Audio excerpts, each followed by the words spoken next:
श्री ओम नमः सिद्धिभ्य ओम नमः सिद्धिभ्य ओम नमः नमो अरहन्ताणं नमो सिद्धाणं नमो आयर्याणं नमो वज्रायर्याणं नमो लोये सवसां मंगलमय मंगलकरण वीतिराग विज्ञान नमो ताहि जाते अरहंतारि करि मंगल करि हूँ महा ग्रंथ करन के काज आते मिले समाज सब पावे।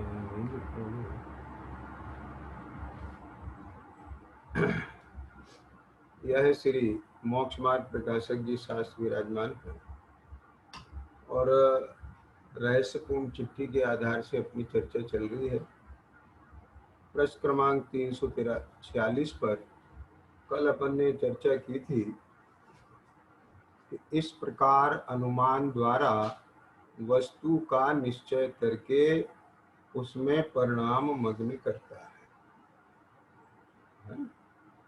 इसलिए अनुमान परोक्ष प्रमाण कहा जाता है। देखिए कि ये जो अनुमान द्वारा वस्तु का निश्चय करके उसमें परिणाम मग्न करता है, तो ये जो परिणाम मग्न करना है इसमें कोई नया निश्चय नहीं होता, ये ध्यान रखिए। ख्याल में आ गया ना?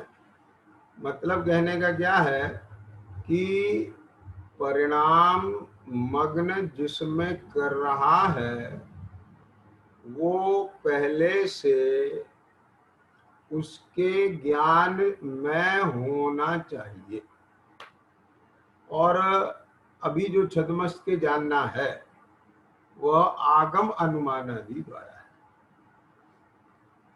लेकिन आगम अनुमान द्वारा वस्तु का निश्चय करके, तो जब जो निश्चय किया तो वो जो निश्चय किया वो निश्चय वो धारणा में है, लेकिन इसके बारे में कई बार ये बात आ गई कि वहां कोई चूक नहीं होना चाहिए। अर्थात अभी उस ज्ञान को सम्यक ज्ञान नहीं कहेंगे। जब तक सम्यक दर्शन नहीं होता तब तक वह ज्ञान सम्यक ज्ञान नहीं कहलाता है। सम्यक दर्शन पूर्वक ज्ञान सम्यक ज्ञान कहलाता है। लेकिन सम्यक दर्शन से पहले, सम्यक दर्शन का मतलब कि प्रश्न क्रमांक 312 पर जो चर्चा चली थी ना, देखो आपके पास ग्रंथ हो तो मैं फिर से आपको एक बार उसे बताता हूं। प्रश्न क्रमांक 312 निकालिए आप।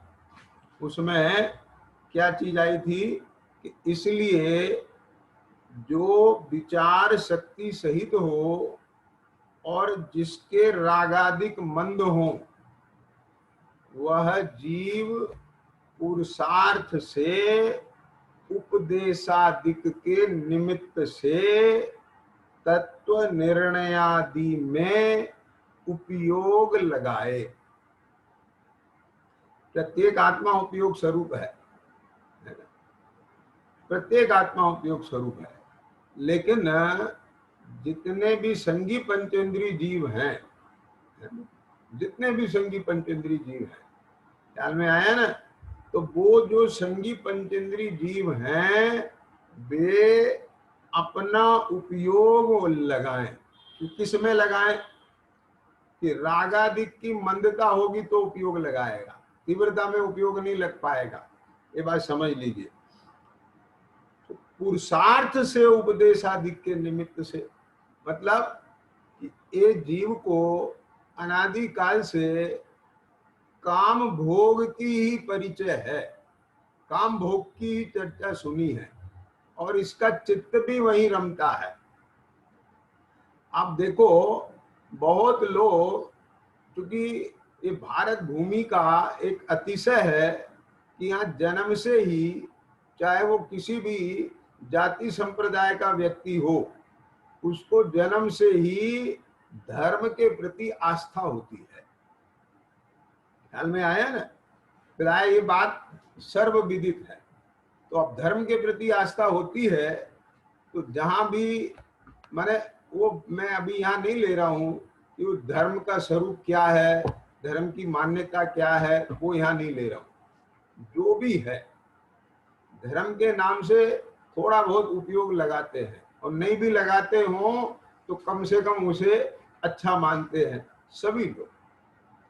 अब उस जितने लोग उपयोग लगाते हैं, आप समझ रहे ना, तो अब वो किस बात में लगाते हैं?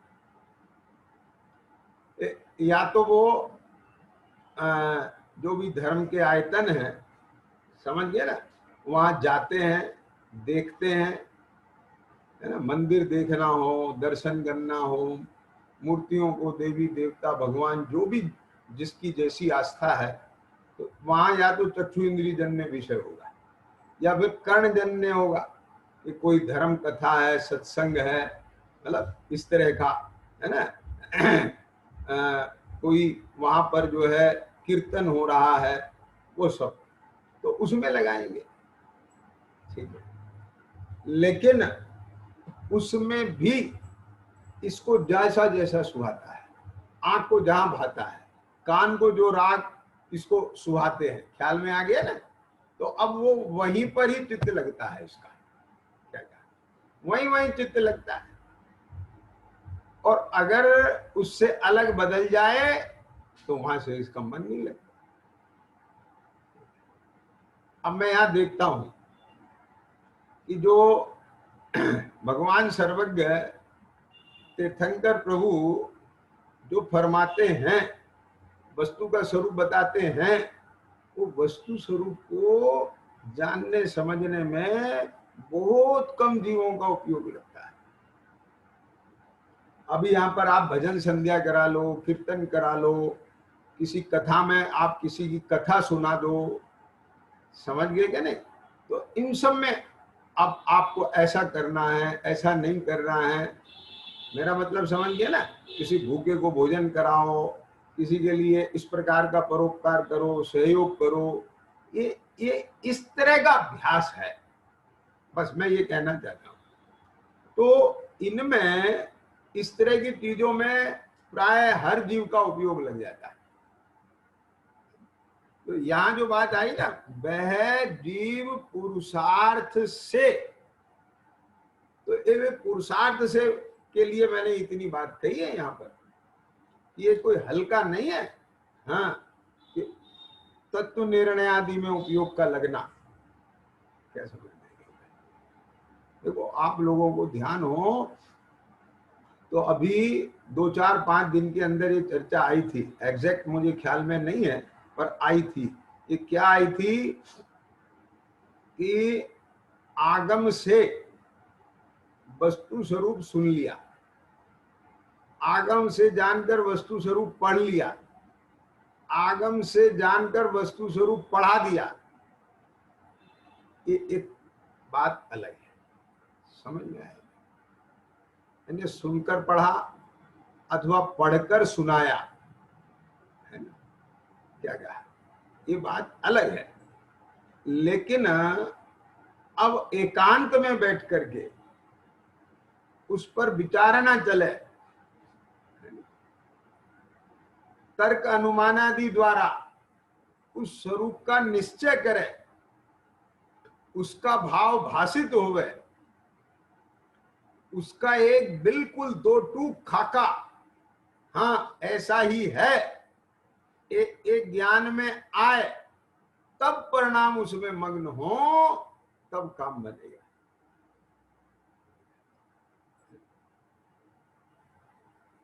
यानी संशय की स्थिति में तो परिणाम मग्न ही नहीं होंगे। लौकिक में भी आप ट्रेन में जाते हो, किसी भी बर्थ पर आप मग्न होकर के कब बैठ पाते हो? जब आपको दो टूक एक तरफा क्लियर है, चाहे वो विपर्य ही है आपके ज्ञान में, है ना? कि ये सीट मेरी है और मैं मेरी बर्थ पर ही बैठा हूं। ये चाहे सम्यक है या मिथ्या है, मिथ्या भी हो सकता है, दो टूक निर्णय, ख्याल में आ गया ना। हाँ, आपने नंबर गलत पढ़ लिया हो, या कोच में कई बार ऐसा होता है कि टिकट पे कोच नंबर कुछ और होता है, आप किसी और कोच नंबर को समझ लेते हैं पढ़ के, और उसकी बर्थ पे जाके लेट जाते हैं। उसका मालिक आकर के आपसे बहस करता है और वो कहता है, लो हम आपको टिकट दिखाने के लिए तैयार है। अब वो टिकट निकाला जाता है तब उसे पढ़ा जाता है। तो कहने का मतलब मेरा क्या हुआ कि जो मगनता वाली स्थिति है ना, उससे पहले निश्चय बहुत जरूरी है। तो आपने निश्चय किया ही नहीं, आपने तो केवल देखा है, सुना है, या आप कीर्तन में भजन में शामिल हुए हैं और आपने या किसी को भूखे को भोजन कराया है, प्यासे को पानी पिलाया है, सहयोग किया है, जो भी किया है, लेकिन वस्तु स्वरूप क्या कहता है? वस्तु स्वरूप का मतलब मेरा क्या स्वरूप है, मैं क्यों दुखी हूं। सबसे पहले तो अपना ही करो ना नक्की। तो जब ये बात नक्की करेंगे कि मैं कौन हूं, तो उसके साथ ये अपने आप अंडरस्टूड है कि मैं कौन नहीं हूं। क्या कहा? मैं दुखी क्यों हूं? तो सीधी सीधी बात है कि वस्तु स्वरूप को न जानने के कारण दुखी हूं। तो उसमें वस्तु स्वरूप पूरा आएगा कि नहीं आएगा? ये है तो छह द्रव्यों का परिणमन, माना अपना परिणमन है, निमित्त नैमित्तिक, माना अपना स्वभाव, तो ये सब आ गया ना। तो वस्तु स्वरूप का जानना और वस्तु स्वरूप ऐसा ही है ये भासना, यानी अनुमानादि के द्वारा निश्चय करना, ये बहुत जरूरी है। तब तक परिणामग्न किसमें करेगा? सवाल ये है। परिणामग्न का मतलब क्या है? निश्चिंता। परिणामग्न का मतलब क्या है? एकदम सहज हो जाना। परिणामग्न का मतलब क्या है? एकदम निराकुलित हो जाना।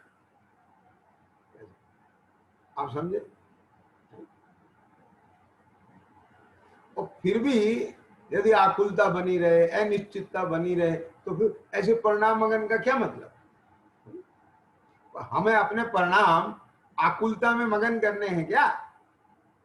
विकल्प छूट ही नहीं रहा है, मगन हो गए उसमें जाके, बार बार वही घूम रहा है, वही घूम रहा है, वही घूम रहा है, कैसे होगा, क्या होगा, ये होगा, वो होगा। तो ए नहीं है, यहाँ नहीं पहुंचना है, ये अपना अपनी मंजिल है, ये मुक्ति है, तो बंधन है, ये तो दुख है। क्या समझ में आई? तो ये जो रहस्यपूर्ण चिट्ठी अपन पढ़ रहे हैं, इसका नाम जो रहस्यपूर्ण चिट्ठी डला है, इसमें एक प्रकार से आत्मा के स्वरूप का रहस्य खुला है। और अपने इसमें जो अपने मैं समझता हूँ 25 से 30 के बीच में स्वाध्याय हो गई है। तो इसमें जो इतना एक एक बात को इतना गहराई से लिया जा रहा है, क्यों लिया जा रहा है? अवलंबन तो इसका है, वस्तु स्वरूप अपन खोल रहे हैं उसके माध्यम से। ख्याल में आ गया? अब वो वस्तु स्वरूप आपके ज्ञान में आ जाए और ये ग्रंथ आपके पास है, तो अब जब चाहें आप उसका आलंबन लें और आपके ख्याल में आया और उसे फिर अपना उपयोग रूप करें, नक्की करें, वस्तु स्वरूप देखें और अपना अभ्यास करें। यही तो भाव है। तो देखिए क्या बात कह रहा था, वह जीव पुरुषार्थ से उपदेशादि के निमित्त से तत्व निर्णय आदि में उपयोग लगाए। तो अब इसमें दो जगह पुरुषार्थ लगा हुआ। एक तो पुरुषार्थ है उपदेशादि का निमित्त बनाने में। क्या?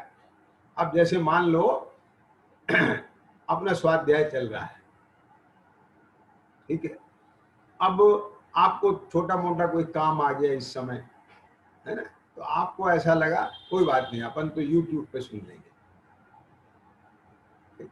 नहीं नहीं नहीं, YouTube पे नहीं, हम लाइव सुनेंगे। लाइव का अलग ही आनंद होता है, उसका अलग ही लाभ होता है। तब ये यत्न किया ना, दूसरे काम छोड़ करके यहाँ आके बैठे, ये भी एक पुरुषार्थ है। समझ में आया? अब यहाँ आके बैठ गए, अब एक एक बात को, अब अंदर में विकल्प भी चल रहे हैं, अब उन विकल्पों को गौण करना और यहाँ उपयोग लगाना, ये भी एक पुरुषार्थ है। समझ में आया? और जो सुना, समझा, ख्याल में आया, उसका निर्णय करना, ये भी पुरुषार्थ। इसलिए देखो क्या है, वह जीव पुरुषार्थ से उपदेश आदि के निमित्त से, आदि क्यों लिखा है कि वो सीधे सुन करके भी, पढ़ करके भी, है ना, या कोई सुना हुआ है तो उसको स्मृति में लेकर के भी, ये सब इसमें लगा। तत्व निर्णय आदि में उपयोग लगाए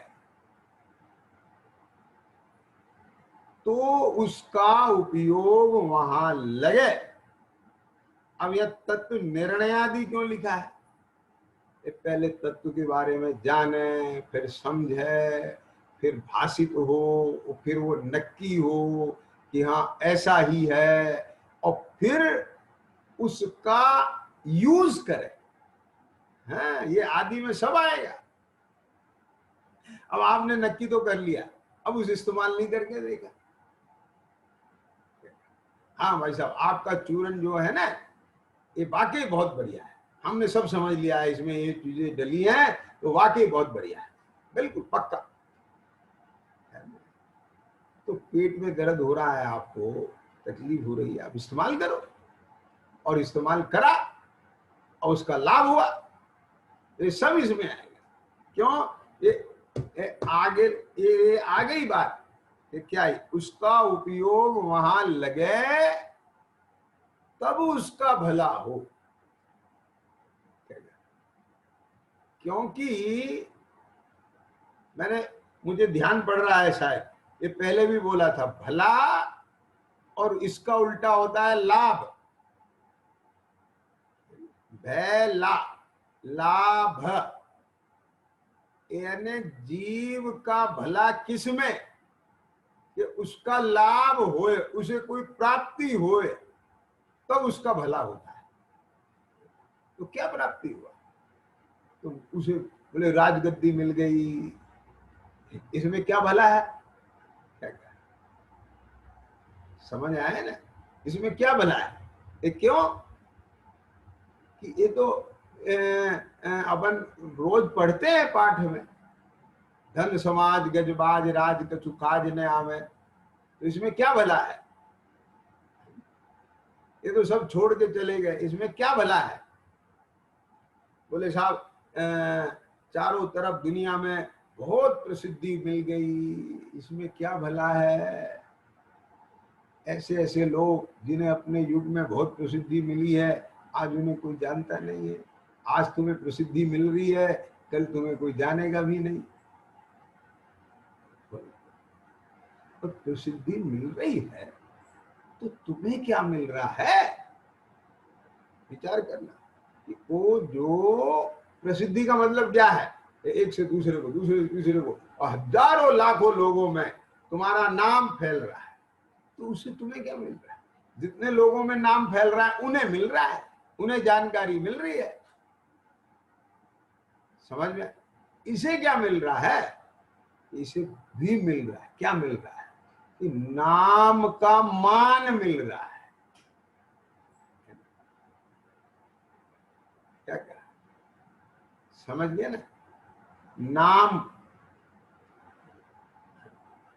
और न का आ का डंडा लगा दो मैं पे, तो क्या बन जाएगा? मान। और नाम, नाम मना है, नाम का मान।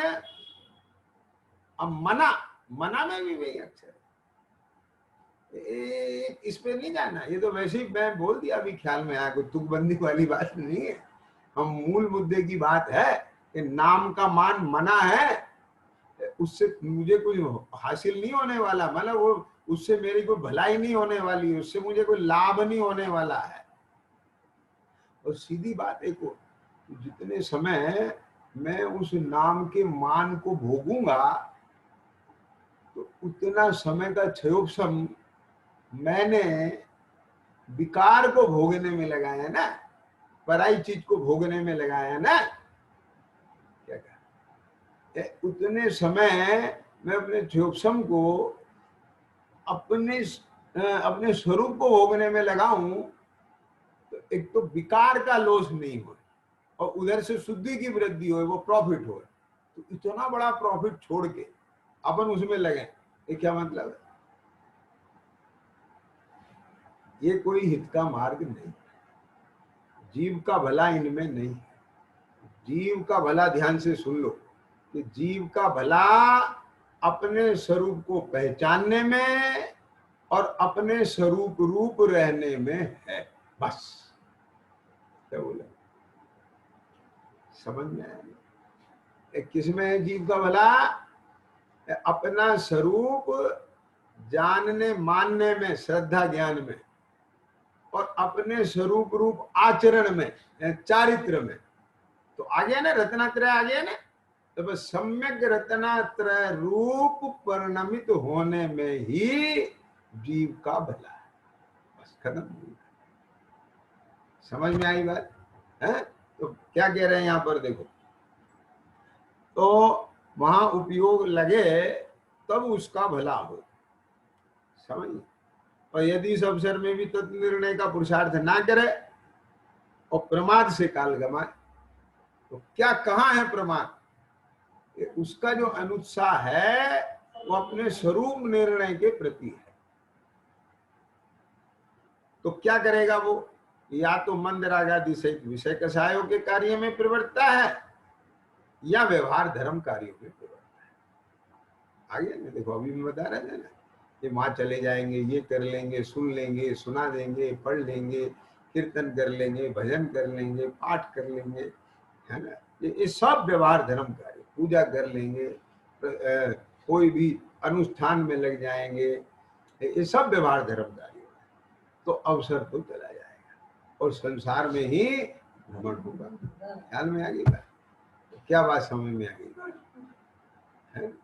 तो कहने का तात्पर्य ये है कि भैया, यानी इस अवसर में क्या करना है कि यदि तुम्हें अपने स्वरूप का भली प्रकार से क्या कहा निर्णय करना है, नक्की करना है, वापस वहीं आओ, तो वो सब आएगा वस्तु का निश्चय करके। तो अब वो जो निर्णय किया है ना,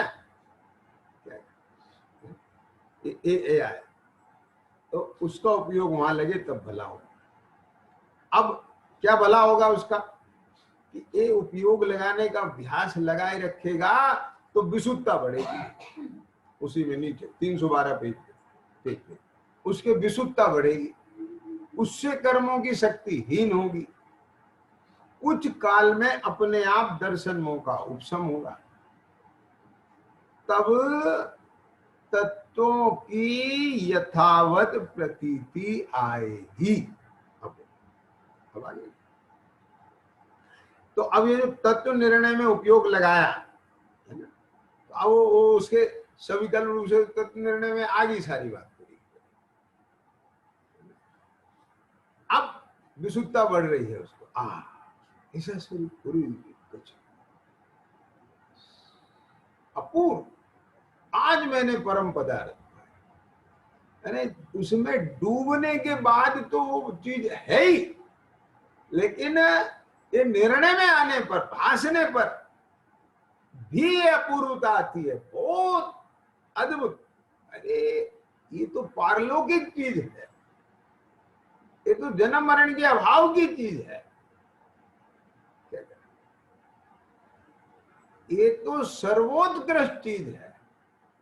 लेकिन सच बताएं, लौकिक में भी अगर कोई अपने रुचि की, अपने मन की, समझ गए क्या नहीं, जिसकी बहुत दिनों से इच्छा थी, वो कार्य करता है, उसे करके ऐसी खुशी मिलती है, देख देख कर फूला नहीं समाता, बता बता कर फूला नहीं समाता। समझ में आया? ये देखो, आज हमने रोटी बेली है, आज हमने ये बुनाई करी है, आज हमने ये सिलाई करी है।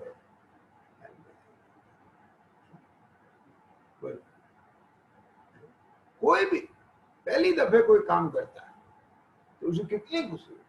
अब आपने ड्राइविंग, आज मैंने अपने आप कार चलाई, अब उसके सोचो देखते अंदर, समझ में आया? तो यहाँ अपना वस्तु स्वरूप ज्ञान में आया, जिसकी अज्ञानता थी और जानने में तो आ रहा था लेकिन ढच नहीं रहा था, आज बिल्कुल स्पष्ट हुआ है। तो ये सब चीजें तो बिल्कुल अद्भुत होगी ना उसके लिए। तो ऐसी गुणित गुणित विशुद्धता बढ़ती है और विशुद्धता में कर्मों की शक्ति हीन होएगी अपने आप। नैमित्तिक संबंध है उसमें। ये कुछ कर्मों में कुछ नहीं करता चीज, ना कर सकता, उसकी सामर्थ्य भी नहीं है, उसका चतुष्टय अलग है, उसका अलग है, और वो अपने में करने से फुर्सत नहीं, उसे कर्मों में जाकर के काहे वो कुछ करेगा। लेकिन परस्पर ऐसा नैमित्तिक संबंध है, इधर विशुद्धता बढ़ती है, उधर उनकी शक्ति है। कुछ काल में अपने आप दर्शनों का उपशम होगा, कुछ काल में, बहुत समय नहीं लगेगा, तब तत्वों की यथावत प्रतीति आएगी। और यथावत प्रतीति आते ही यानी सम्यक तो हो गया, उसको क्या कहा, उसके होने पर जीव के स्वयं सम्यक दर्शन होता है। बस इधर ये प्रतीति आई, सम्यक तो हुआ, और सारा जितना भी आगम अनुमान से जाना था वस्तु का स्वरूप, वो सब ज्ञान सम्यक हो गया। आई बात समझ में? क्या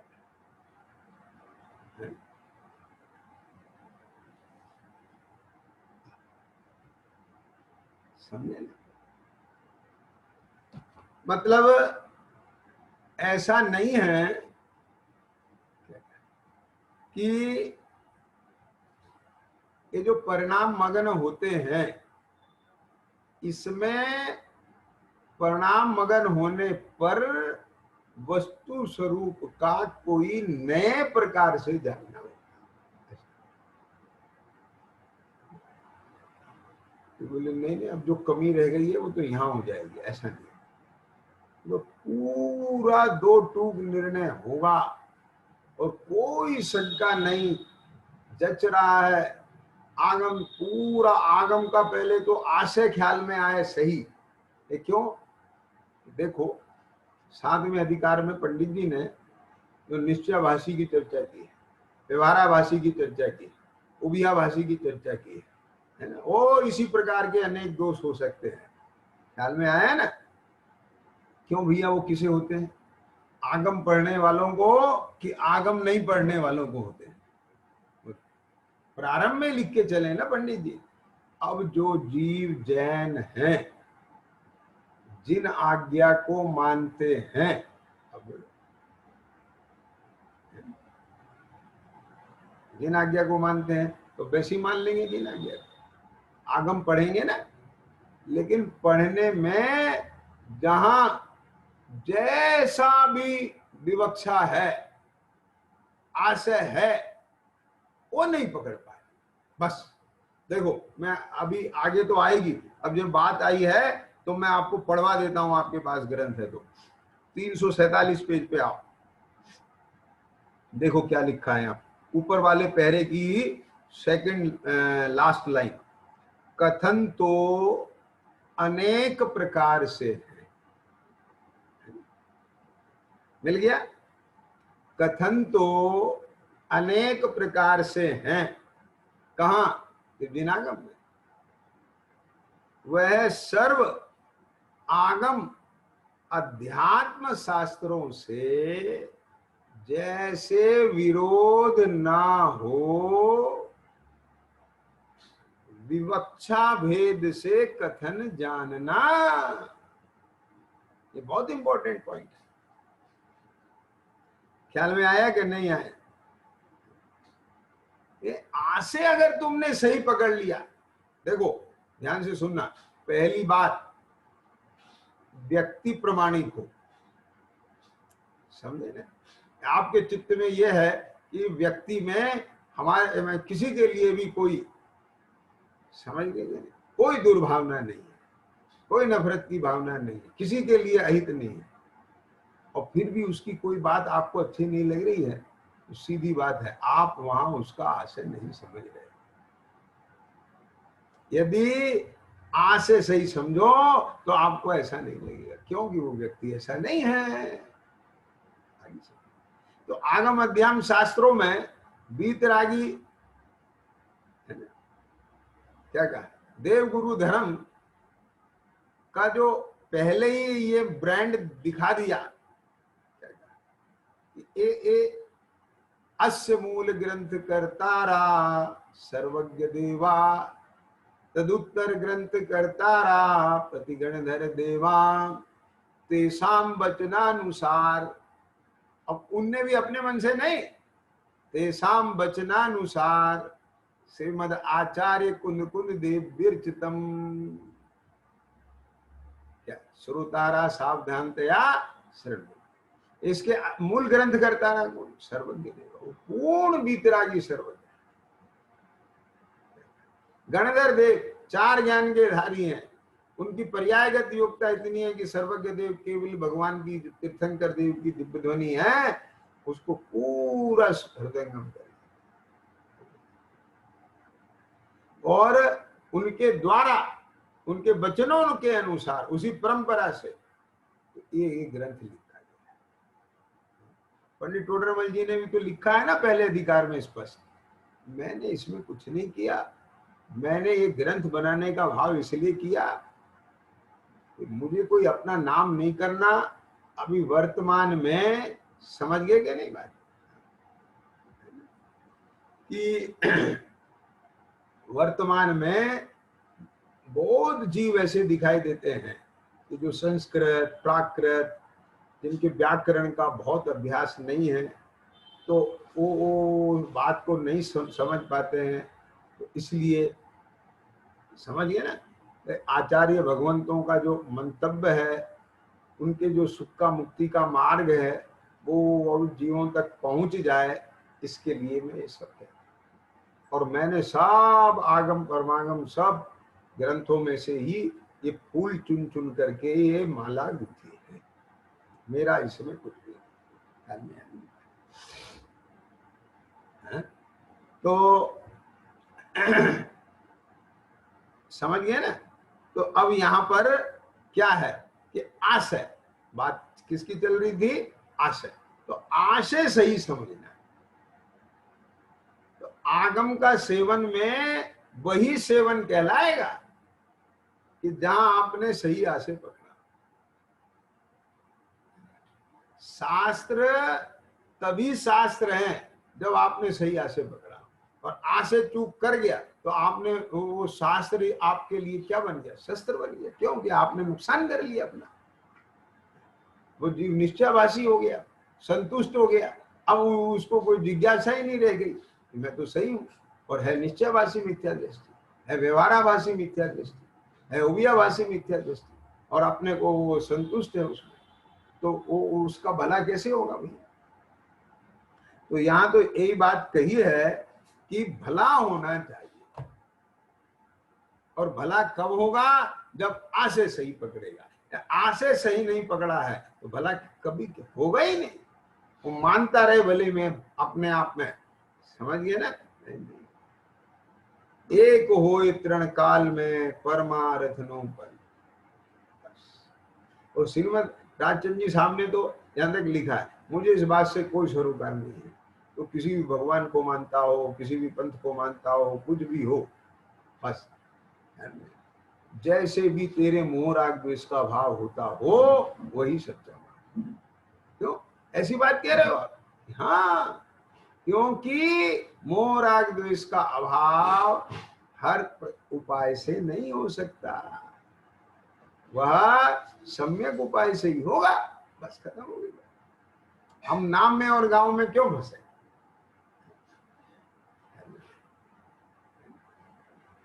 बुद्ध बुद्ध वीर जिन हरिहर ब्रह्मा, या उसको स्वाधीन कहो।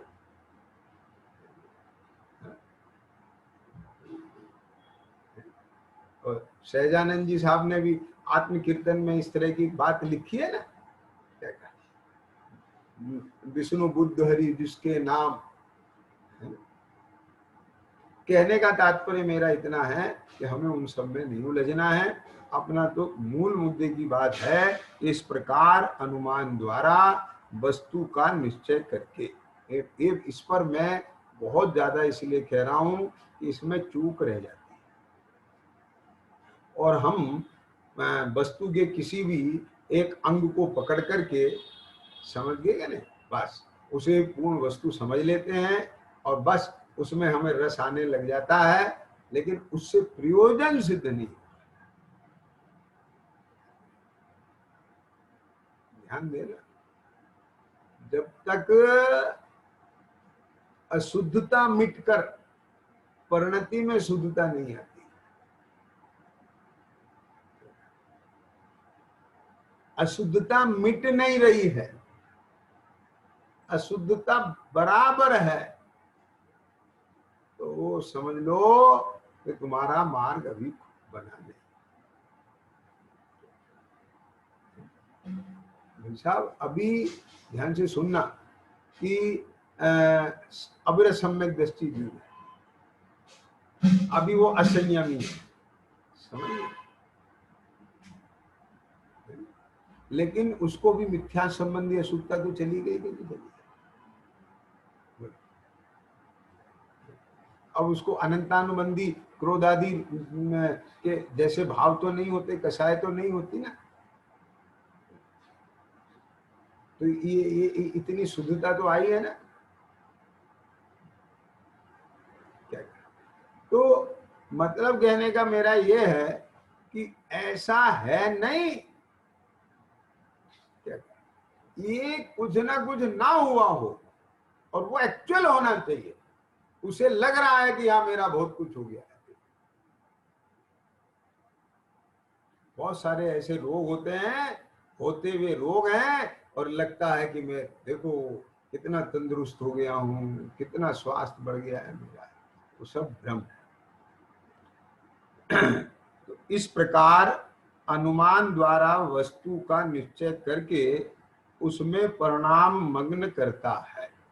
अब भाषा क्या लिखी है यहाँ, परिणाम मग्न करता है। अब मुझे इस पे भी कहना है, केवल इसमें ए नहीं लेना, परिणाम मग्न करता है, करता है, करता भी है और होते भी हैं, हुए बिना रहते नहीं हैं, और कब हो जाते हैं ये पता नहीं चलता। चल देखो कितनी बात आ गई, क्या समझ में आ गई बात, क्या क्या, ये सब कहलाएगा परिणाम मग्न करता है। मैं इसमें परिणाम मग्न करूं, मैं इसमें परिणाम कर ही नहीं पाएगा। देखो ये तो बहुत ऊंची चीज है कि आप बिस्तर पर लेट जाओ, ठीक है, नींद नहीं आ रही है, मैं सोना चाहता हूँ, नींद नहीं आ रही है, नींद आ जाए, नींद आ जाए, कब आएगी नींद, समझ गए कि नहीं है? और जब नींद आती है तो कब आ जाती पता नहीं चलता। क्या ये इतने बड़े बड़े एक्सीडेंट होते हैं ना गाड़ी चलाते चलाते, अब वो धीरे धीरे झगड़ती चली जाती, नींद चली जाती है, फिर भी वो चलाता रहता है, और फिर वो उसकी पता नहीं कब झपकी ऐसी आती है और उसे पता नहीं चलता, और गाड़ी कहीं की कहीं पहुंच जाती। समझ में आया, बैठी नहीं बैठी, बस। अब यहाँ तो जो वस्तु स्वरूप का निश्चय किया है, अब वो निश्चय उपयोग रूप होता है उसका, उसी को देख देख करके वो बस कब उसमें मगन हो जाता है।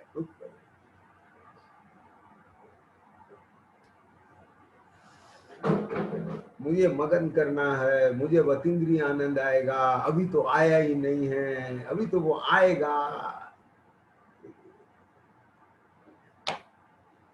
इस तरह की बहुत सारी चीजें कहीं ना कहीं किसी न किसी कोने में भीतर में पड़ी रहती हैं और वो एक प्रकार से वो बाधक बन जाती है। समझ में आया ना? तो निश्चय में ये भी एक है।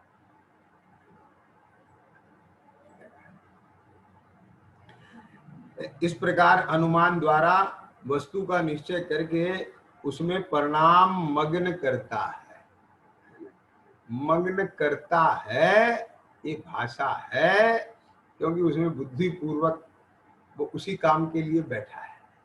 लेकिन ऐसा वो सवाल नहीं है यूं करना, उसमें मगन होना, मैं मगन होना, उसमें मगन होना है, ऐसा करना नहीं है।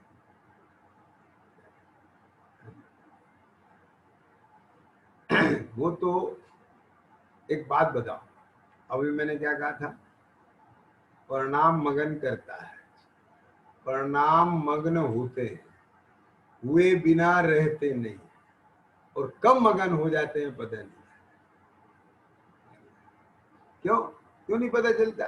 क्योंकि परिणाम पर निगाह नहीं है, परिणाम परिणाम की निगाह उस पर है। क्या बोल, समझ आया ना? जिसे ये मैं कब मगन हो गया, मेरी निगाह मेरे में नहीं है, मेरी तो उस पर है जिसमें मुझे मगन होना है। तो उस पर निगाह है कि जिसमें मुझे मगन होना है, मेरी निगाह अपने पे है का? परिणाम को परिणाम पर देख ही नहीं रहा है, परिणाम तो स्वरूप पे लट्टू है। तो स्वरूप ऐसा गजब आया है, वाह कितना गजब, कि मुझे मैंने एक ऐसा हाथ में आ गया, ऐसा चक्रवर्ती का चक्रवर्ती तो कुछ नहीं। ये जो स्वरूप निर्णय का जो चक्ररत्न आया है, इसने तो सारे बंध काट दिए।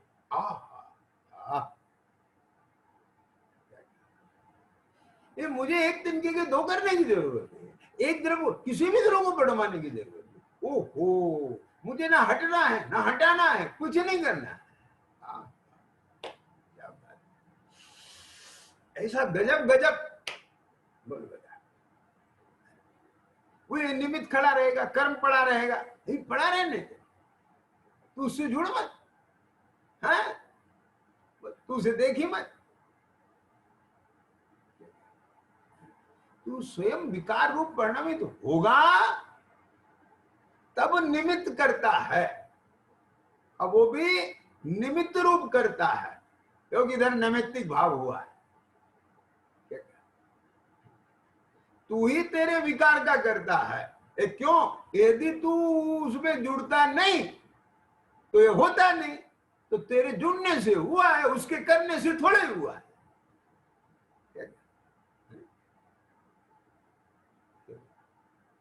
समझे ना?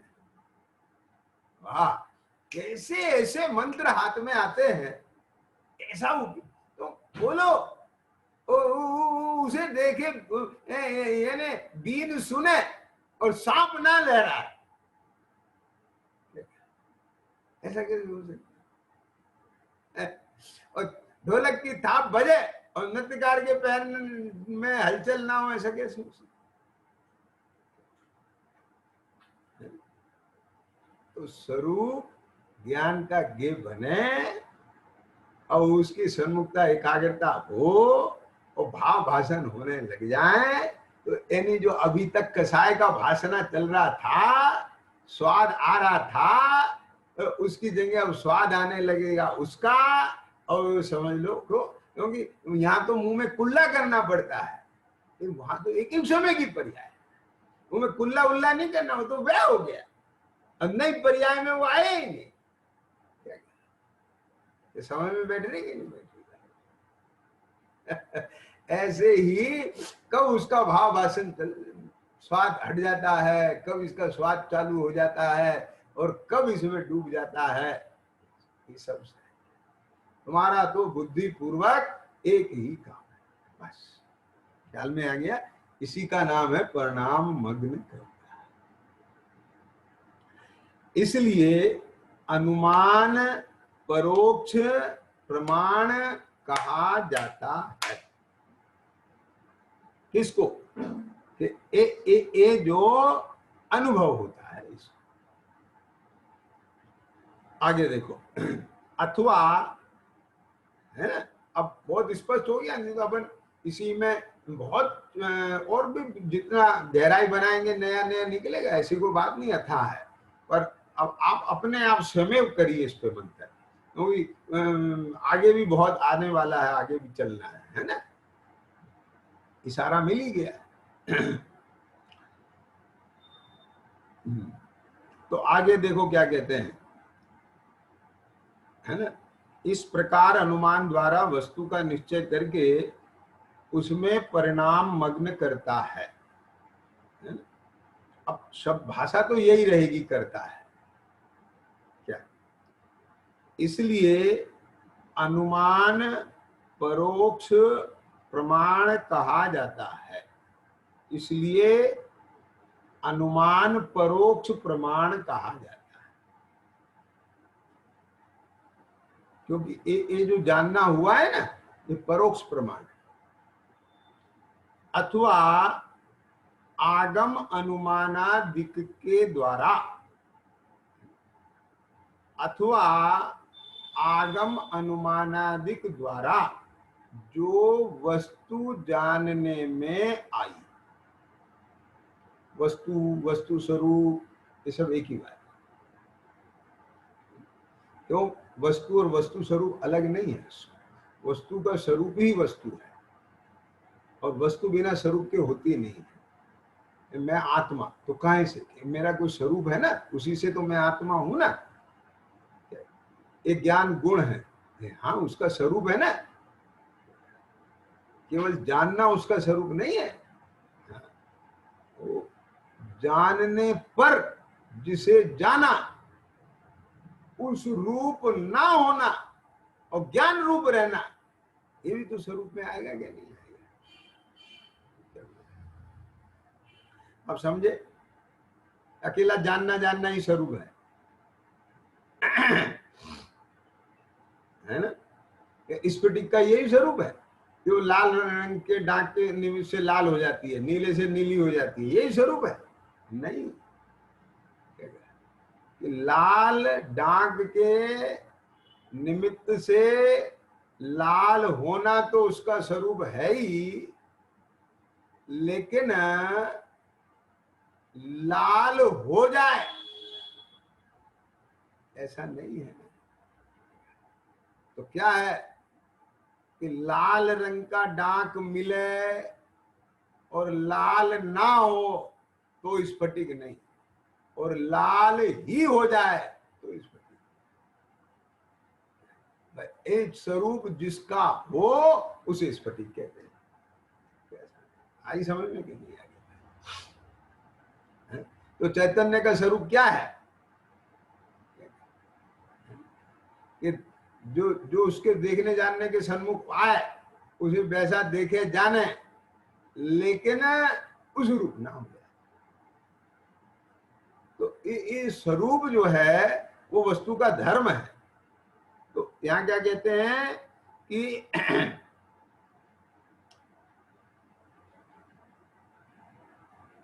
आगम अनुमानादिक द्वारा जो वस्तु जानने में आई, आगम अनुमानादिक द्वारा जो वस्तु जानने में आई, उसी को याद रखकर, यहां भी भाषा है याद रखकर, और रखना भी होता है, बुद्धिपूर्वक ख्याल में लेना, याद रखना, और वो याद रहती है। समझ में आ गया? हमें जिसकी महिमा होती है ना, तो उसे याद नहीं करना पड़ता, वो तो याद आता है।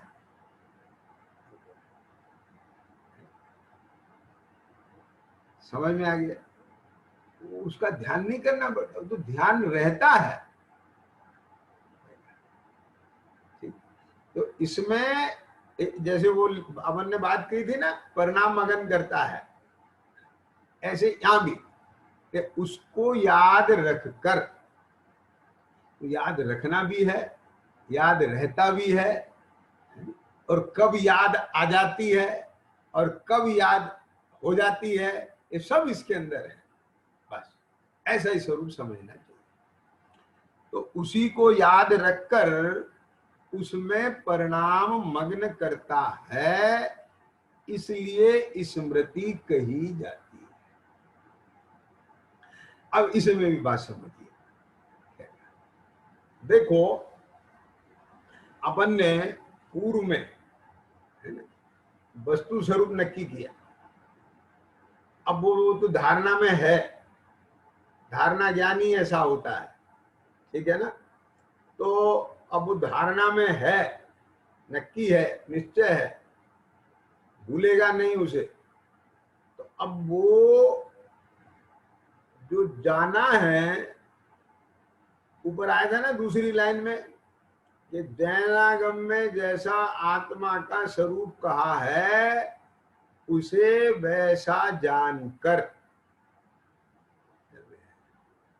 तो अब ध्यान से सुनना, सीधे आगम से जाना, ये आगम से जो जाना हुआ यहाँ स्मृति में है वो फाइल खुली।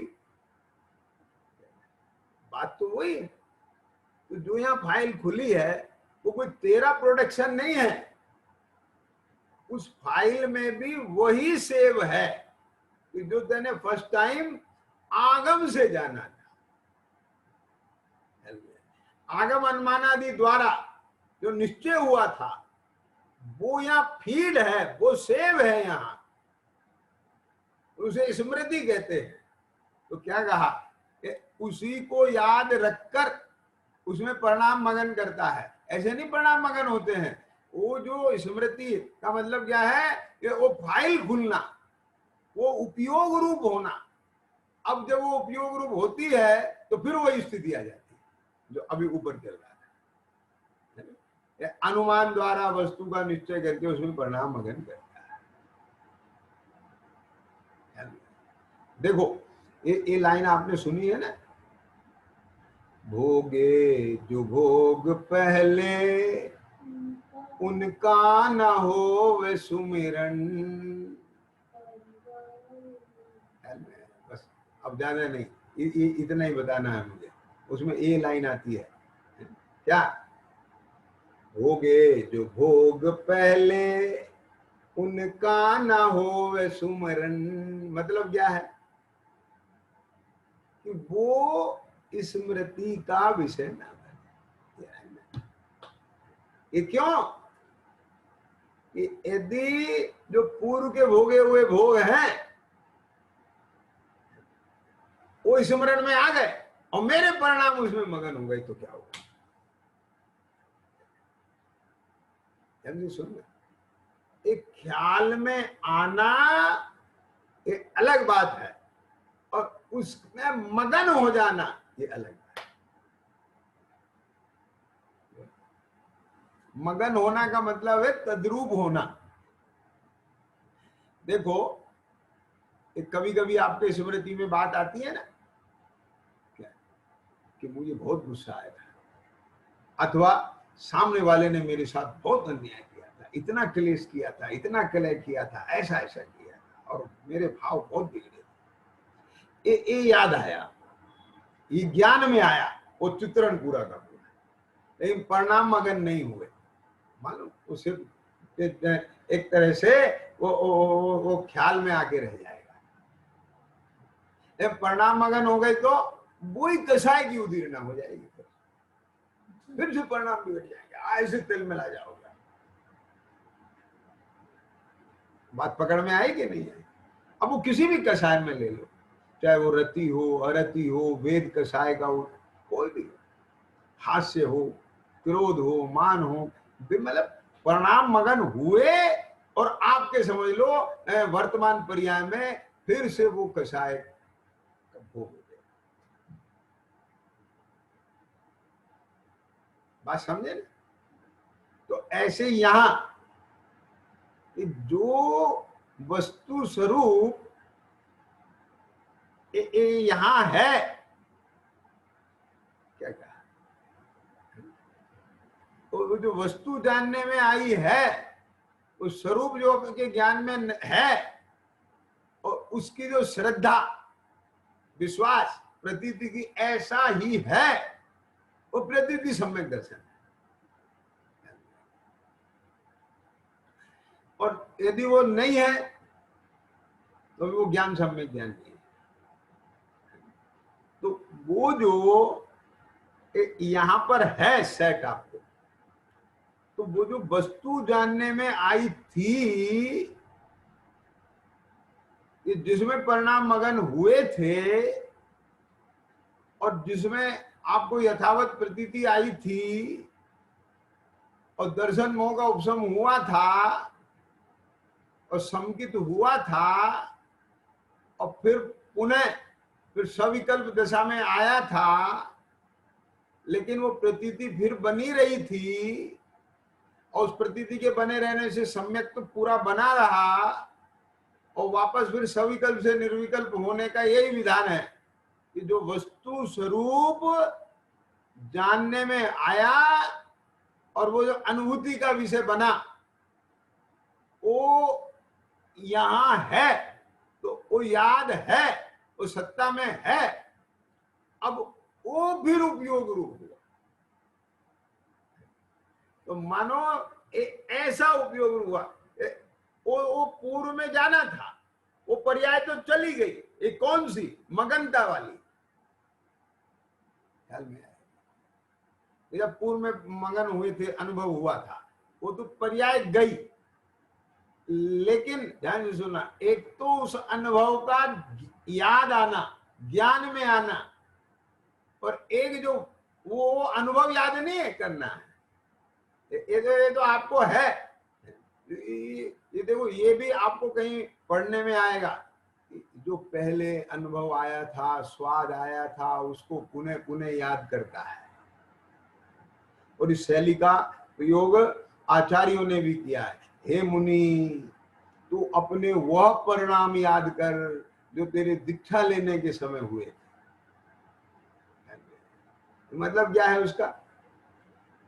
परिणामों को याद नहीं करना है, पहले तो परिणाम याद कर, कितनी विशुद्धता हुई थी, समझ गए कि नहीं? अब खाली वो विशुद्धता को याद करने से विशुद्धता नहीं होगी, विशुद्धता को याद करने से जो मलिनता है वो छटेगी। क्योंकि सर्वप्रथम तो हाँ, अरे साहब मुझे ही हुआ था, मैंने वेदन किया था, मेरे ही भाव हुए थे, लेकिन क्या हुए थे, क्यों हुए थे? कि मैंने उस समय ये स्वरूप देखा था, बस ये बात है, ये स्वरूप देखा था। अब वो जो स्वरूप देखा था, जिस स्वरूप को देखने से, जिस स्वरूप को जानने से, जिस स्वरूप में मगनता से वो हुआ था, वो कहाँ है? वो तो चला चला कहाँ गया? वो तो यहाँ मौजूद है, ख्याल में आया कि नहीं आया? तो वो अनुभव नहीं है, वो अनुभूति की पर्याय अभी नहीं है, वो मगनता की पर्याय नहीं है, लेकिन वो वस्तु और वस्तु स्वरूप त्रिकाल है। तो अब वो त्रिकाली में फिर आ जाए, तो जो वस्तु स्वरूप तूने याद रखा है, तो याद रखने का फल यही तो है, और कुछ नहीं।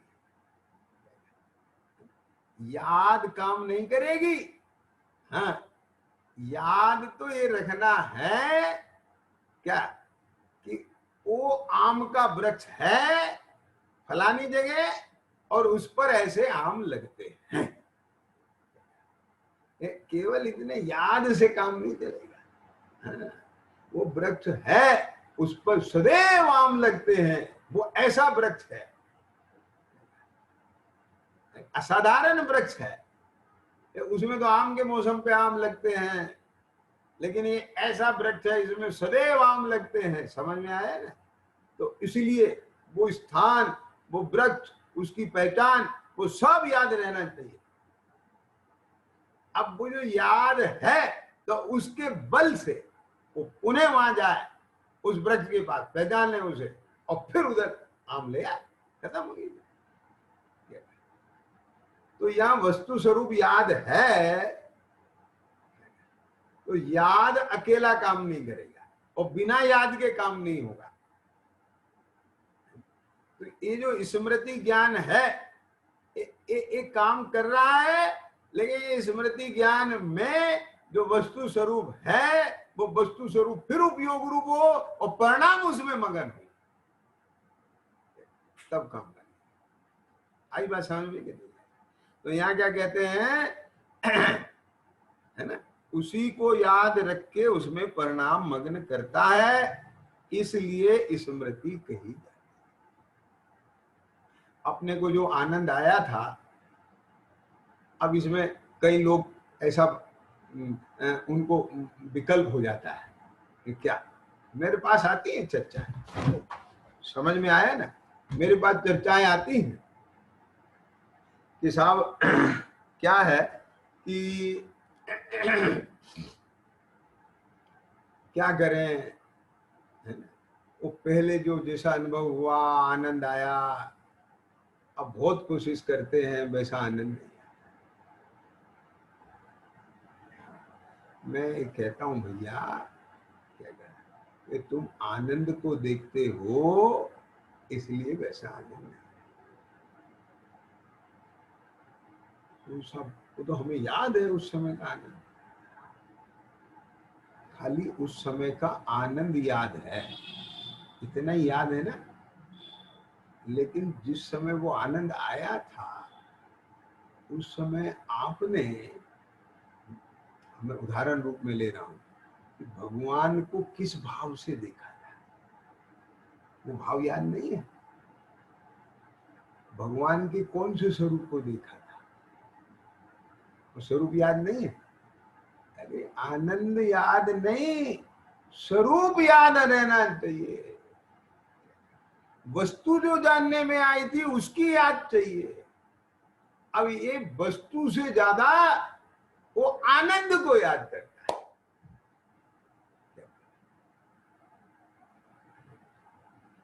क्या बात समझ लो मेरी बात?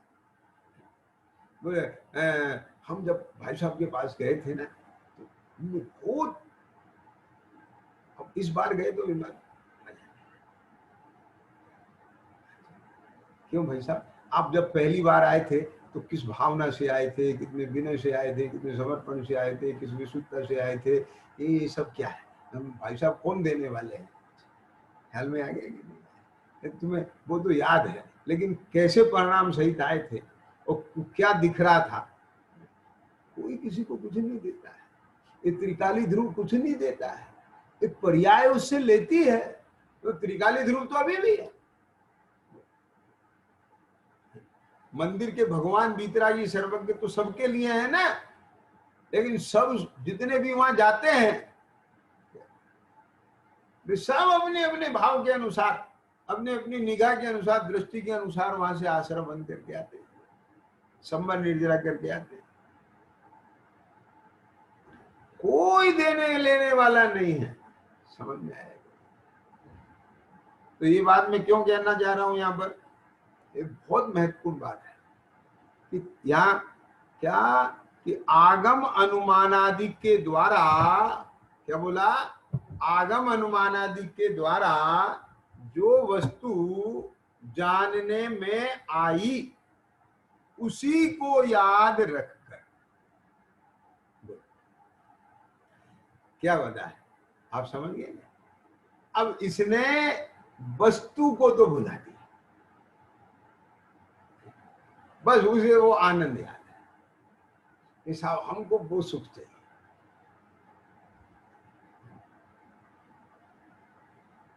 क्या करें, अब उल्लास ही नहीं आता है। पहले बहुत उल्लास आता था, पहले बहुत विशुद्धता बनती थी, पहले भाव ऐसे हरे हो जाते थे, अब नहीं होते। क्या करें, हम तो बिल्कुल सही बता रहे हैं, जैसी स्थिति मनोदशा है वैसी बता रहे हैं, कोई बात चुप नहीं, कोई छिपाव नहीं, कुछ नहीं। अब वो बात नहीं, अब वो बात इसीलिए नहीं है कि अब वो निगाह भी नहीं। आप समझ गए, निगाह बदल गई तो भाव भी बदल।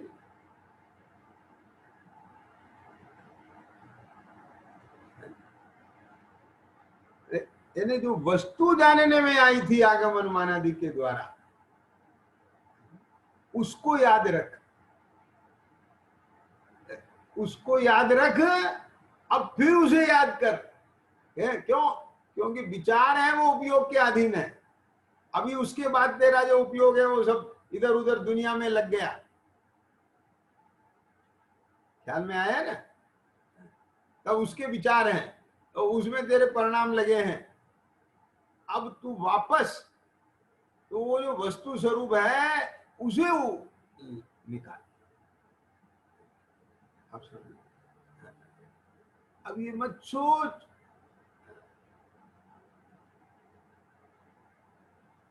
देखो समय तो हो गया। अब ये होता है कि कब ये समय हो गया ये ख्याल नहीं है। क्यों? उसका ख्याल ही नहीं है। तो परिणाम मगन करने इसका ख्याल ही नहीं है, और कब परिणाम मगन हो गए पता नहीं चला। ख्याल में आया। और समय देखते रहे तो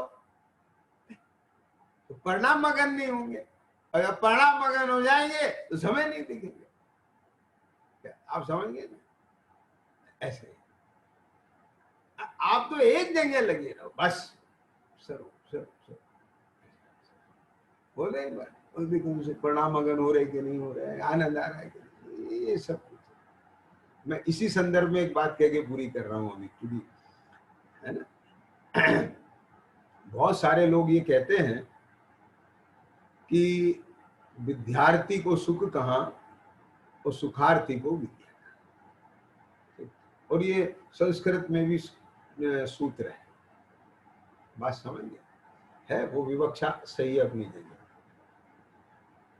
लेकिन मैं इसके साथ एक और भाव है, उसे जो भूलता है तो वो इस भाव को भी सही नहीं समझता। और इसलिए बहुत लोग ये कहते हैं कि विद्यार्थी काल पद्याध्ययन लोहे के चने चबाने जैसा है, यदि बेटा तुमने अब ये लोहे के चने चबा लिए तो जिंदगी भर आनंद करोगे। ख्याल में? तो मैं ये कहता हूं कि जिस विद्यार्थी को विद्यार्जन में सुख नहीं लगता, और विद्यार्जन ही सुख है, इसके अलावा उसका कोई सुख नहीं है, उसको विद्यार्जन ही नहीं होता।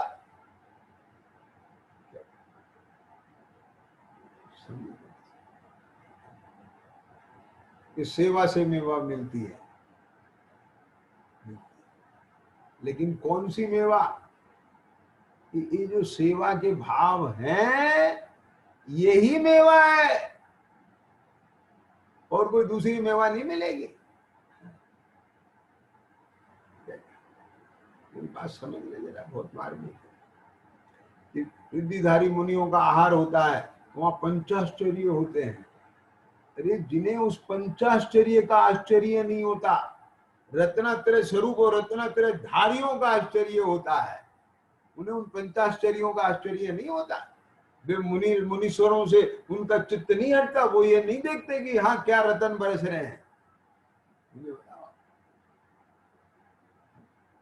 एक भी दूल्हा ऐसा बता दो, और एक भी ऐसी दुल्हन बता दो दुनिया में कि आप उनका विवाह हो रहा हो और उनका माल्यार्पण हो रहा हो हैं, और वहां पर आप नोट की बार फेर कर रहे हो, और वो एक दूसरे से अपने चित्त को हटा करके वो ये देखने में मगन हो जाए, देखो हमारे ऊपर हजारों रुपए की बात फेर, मुझे बार फेर का आश्चर्य होता है। इन्हें भले ही हो जाए, दूल्हा दुल्हन को हो सकता है। और कुछ लोग कह भी देते हैं देखो हमारे ऐसा नाचे इतना बार फेर हुआ है। ये सब मोहियों के हो सकता है, लेकिन धर्मात्मा और धर्मी जीवों में नहीं होता। उनको तो पता ही नहीं चलता कि क्या पंचाश्चर्य हो गए, उन्हें तो इसी आश्चर्य से परिणाम हटते नहीं है। अहो मेरे घर रत्नात्रय धारी मुनीश्वर पधारे।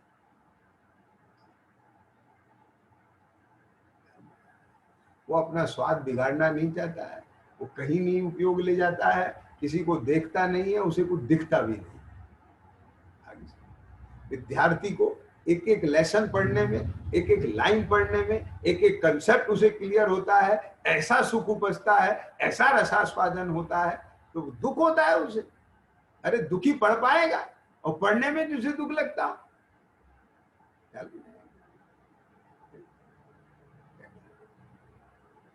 इसी प्रकार वस्तु विचारत ध्यावते, वस्तु स्वरूप ज्ञान का के बने, और वो आनंद नहीं आता, और वो उसी आनंद को देखता रहे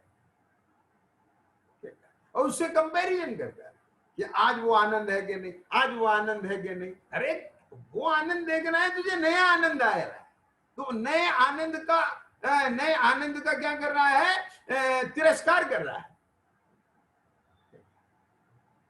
बात समझे? थोड़ा जिस एंगल से मैं बोल रहा हूं, जिस भावना से उतना ही ग्रहण करना भैया, इससे आगे पीछे नहीं। हाँ, वो भी आनंद की पर्याय थी, उसका कोई वो नहीं, अनादर नहीं है। तो ये भी ये सब अपनी जगह व्यवस्थित है, लेकिन मैं जो कहना चाह रहा हूं वो आशय पकड़ो। तो अभी तो कहा था ना, उस परिणाम को याद कर, उस आनंद को याद कर कि हाँ, कि अभी जो तुझे एक कसाय में आनंद आने लगा है, कसाय का सुख लगने लगा है, इसे तोड़ने के लिए उस सच्चे सुख को बात कही। क्या आज जो तेरे परिणामों में जो थोड़ा मलिनता आ गई है, ये मलिनता को थोड़ा झाड़ने के लिए कहा है, उस समय के परिणाम याद कर। क्योंकि वो परिणाम याद आते ही, जिसके आश्रय से वो परिणाम हुए, जैसे भावों से, जिस वस्तु स्वरूप से वो याद आएगा। लेकिन वो इसे याद नहीं आता है, जिसे वो याद नहीं आता उसको वो आनंद भी नहीं आता। जिसको वो स्वरूप ख्याल में नहीं आता, उसके परिणाम विशुद्धता को याद करके भी विशुद्ध नहीं होते। इसी प्रकार क्या कहा, ये वस्तु जो जानने में आई थी, उसी को याद करके उसमें परिणाम मगन करता है, और अगर परिणाम मगन नहीं होते तो वो स्मृति में ख्याल में आ गए, और जब परिणाम मगन होते हैं तो उसे स्मृति कही जाती है। और विशेष चर्चा सहजानंदी शोध स्वरूपी अविनाशी में आत्म स्वरूप,